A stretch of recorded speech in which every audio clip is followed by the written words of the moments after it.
The Sunday dinner table at the Harrison household had become a weekly battleground, and tonight's topic was my apparently hopeless career in music. Dad sat at the head of the table, carving the roast beef with surgical precision while delivering his latest lecture on practical life choices. "Alex, you're 29 years old," he said, not looking up from his methodical slicing. "It's time to put away childish things and focus on building a real future." My stepmother Linda nodded enthusiastically from her position at Dad's right hand. "Your father's absolutely right, sweetheart. Music is a lovely hobby, but it's not a sustainable career path." My half-brother Marcus, home from his first year at business school, leaned forward with the authority of someone who'd just completed Economics 101. "Dad, maybe Alex could start in an entry-level position at Harrison Electronics. Learn the business from the ground up." Dad's company, Harrison Electronics, manufactured components for industrial automation systems. He'd built it from a small repair shop into a mid-sized operation with 47 employees and annual revenues around $8 million. It was solid, respectable work, the kind of business that provided steady employment and reliable profits. It was also, according to Dad's frequent reminders, a real business unlike my music hobby. "That's actually a good idea," Dad said, finally looking up from the roast. "I could start you in quality control, maybe move you into customer service after 6 months. Give you a chance to understand how actual business works." "Quality control sounds perfect," Linda added. "Regular hours, steady paycheck, health benefits. All the things musicians don't get." I took another bite of mashed potatoes and let the conversation flow around me. These family dinners had become exercises in patience over the past 2 years, ever since I'd graduated from Berklee College of Music and decided to pursue recording and production full-time. "The thing is, Alex," Marcus continued, warming to his role as the family business consultant, "the music industry is essentially a lottery system. A tiny percentage of people make significant money and everyone else struggles." "Exactly," Dad agreed. "It's not like manufacturing where there's consistent demand, predictable profit margins, reliable growth." My sister Emma, who was 16 and still believed that following your dreams was possible, tried to offer support. "But Alex is really talented. And didn't you say your studio has been busy lately?" Dad waved dismissively. "Busy doesn't mean profitable, Emma. Alex might be recording local bands and doing some production work, but that's not the same as running a real business with employees, overhead, and actual revenue." "How much do you typically make in a month from your music work?" Linda asked with the tone of someone conducting a financial intervention. I considered the question while chewing slowly. Last month, Harmony Records, the label I'd started 3 years ago, had generated about $2.7 million in revenue from our roster of artists, streaming royalties and licensing deals. But that wasn't information I'd chosen to share with my family. "It varies," I said simply. "See." Dad pointed his fork at me triumphantly. "Variable income is not a foundation for adult life.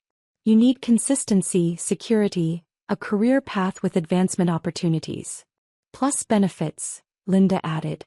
"Medical insurance, retirement planning, paid vacation. These things matter when you're thinking about starting a family someday." Marcus nodded sagely. "The music industry is also being disrupted by technology. Streaming services, artificial intelligence, changes in consumer behavior. It's not a stable sector for long-term career planning." I almost smiled at that analysis. Marcus had clearly been reading business publications and was eager to demonstrate his newfound expertise in market dynamics. "Whereas industrial electronics," Dad said, "that's a growth industry. Manufacturing is coming back to America. Companies need automation systems, quality control equipment, precision components. Harrison Electronics is perfectly positioned for the next decade," Marcus agreed. "Dad, you should show Alex the quarterly reports. The growth trajectory is really impressive."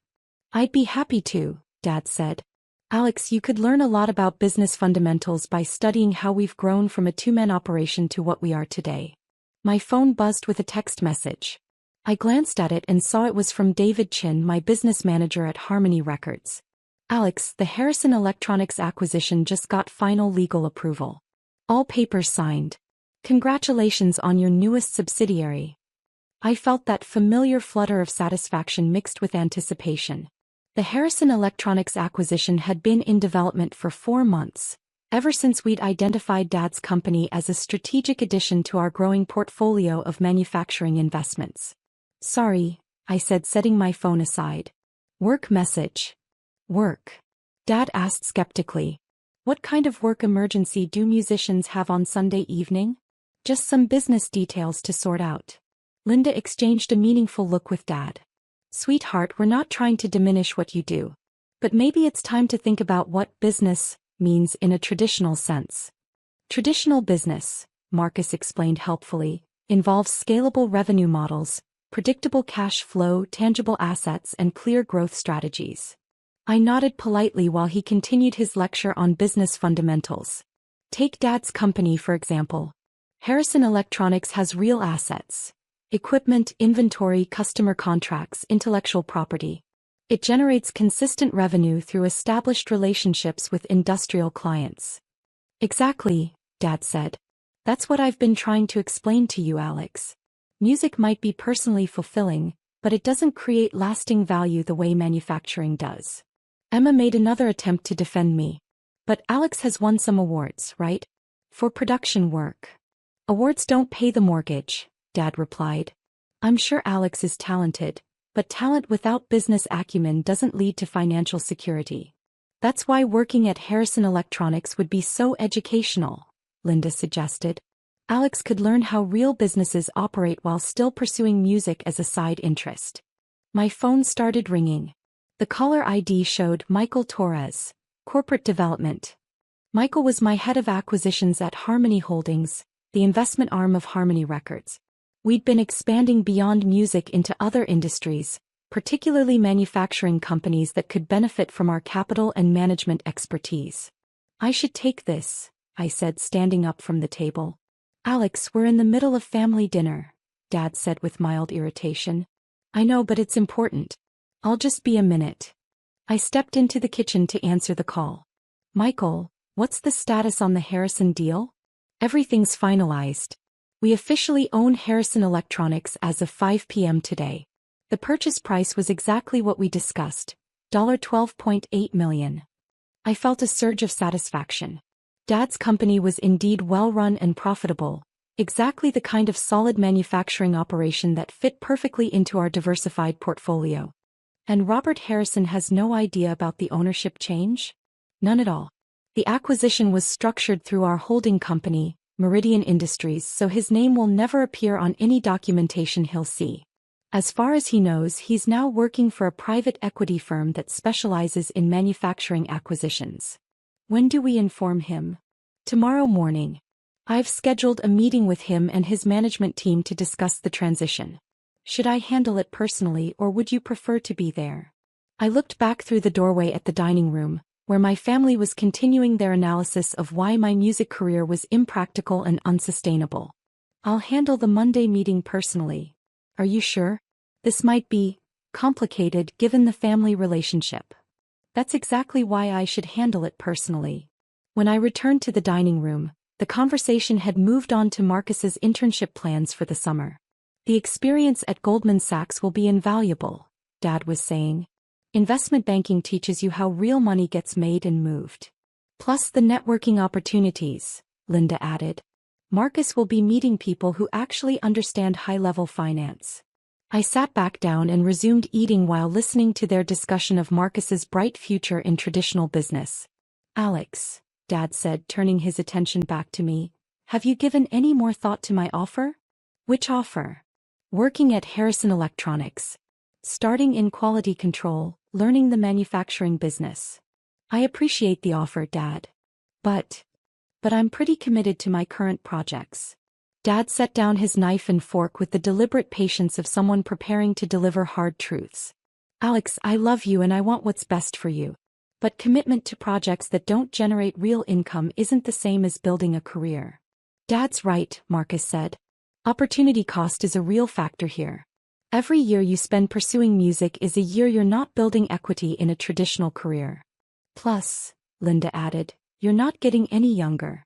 At some point you need to think about long-term security. My phone rang again. This time the caller ID showed Robert Harrison, Harrison Electronics. I looked at Dad, whose expression changed from patient concern to confusion. Alex, why is my office calling you? I have no idea. But I did have an idea. Michael had probably accelerated our timeline and was already reaching out to Dad about tomorrow's transition meeting. Answer it, Dad said. Find out what they want. I answered the call, putting it on speaker so the family could hear. Hello, Mr. Harrison. Alex, thank you for taking my call.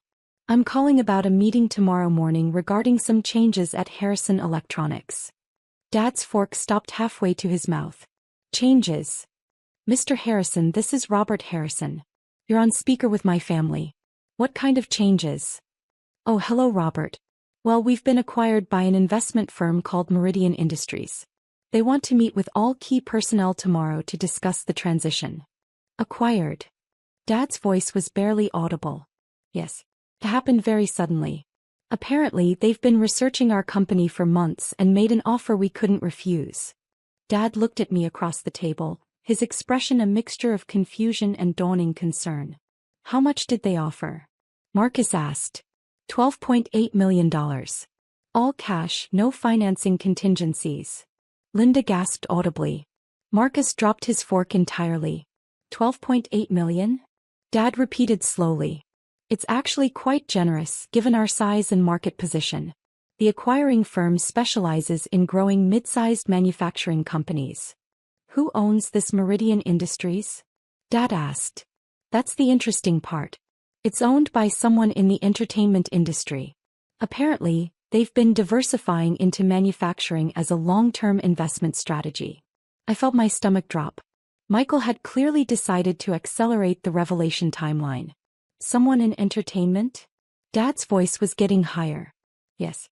The representative I spoke with mentioned that the owner has deep roots in music and recording, but also understands manufacturing and traditional business.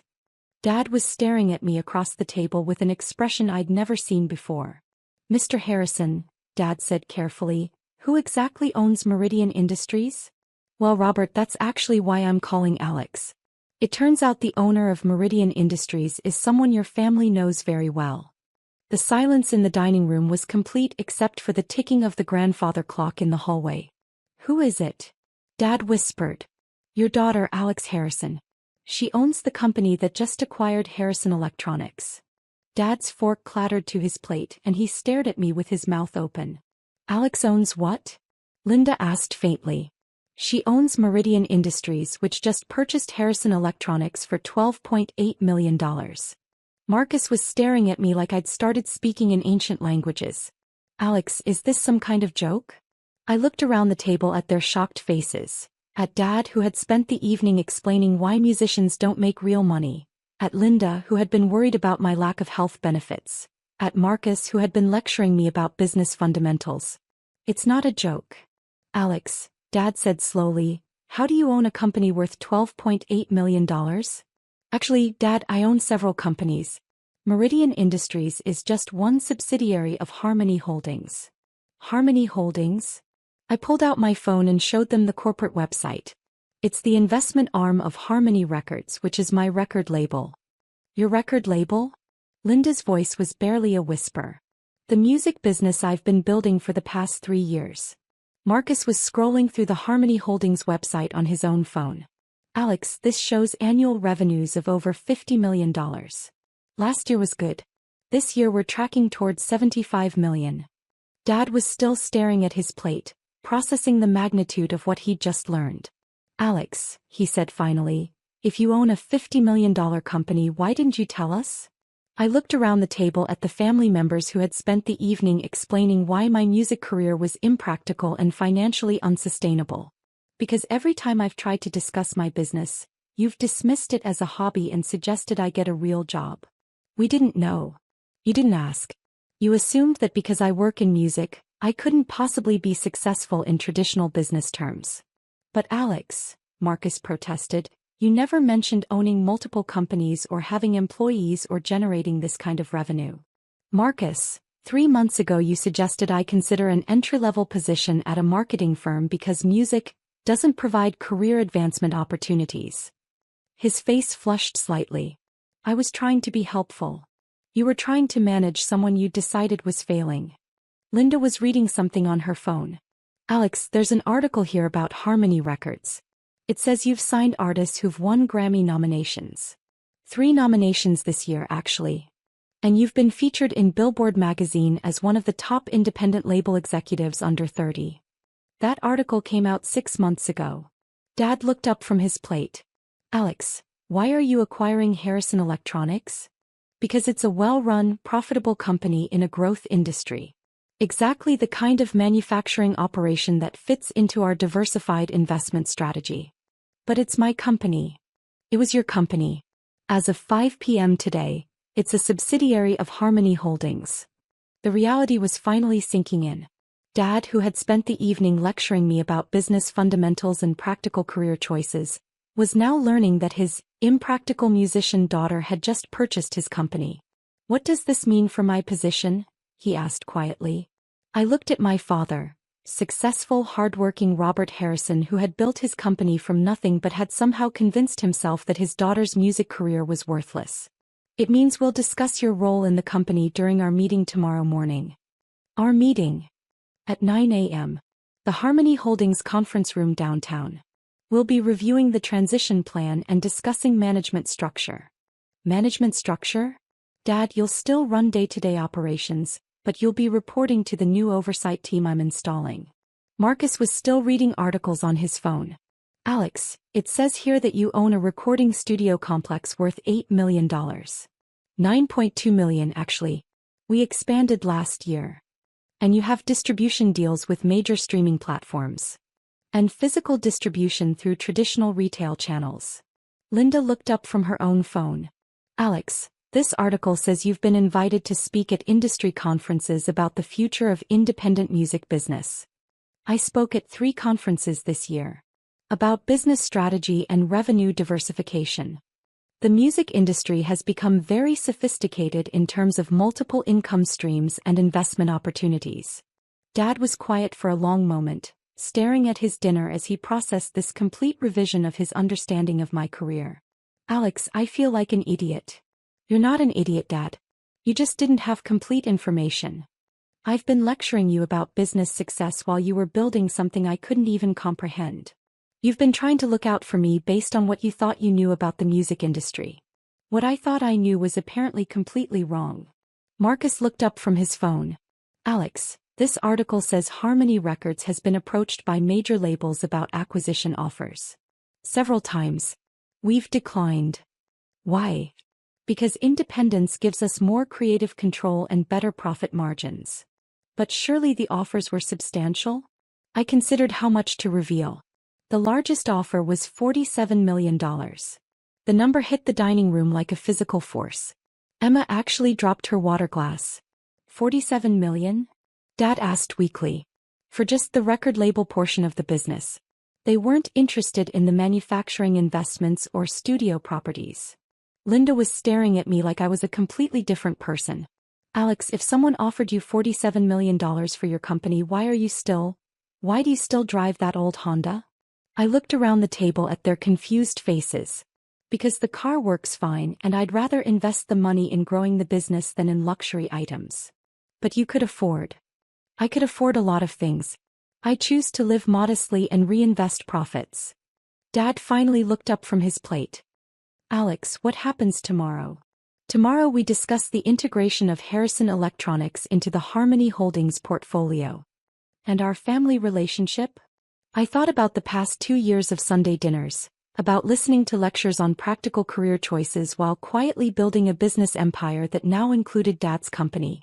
That depends on whether you're ready to see me as I actually am instead of who you assumed I was.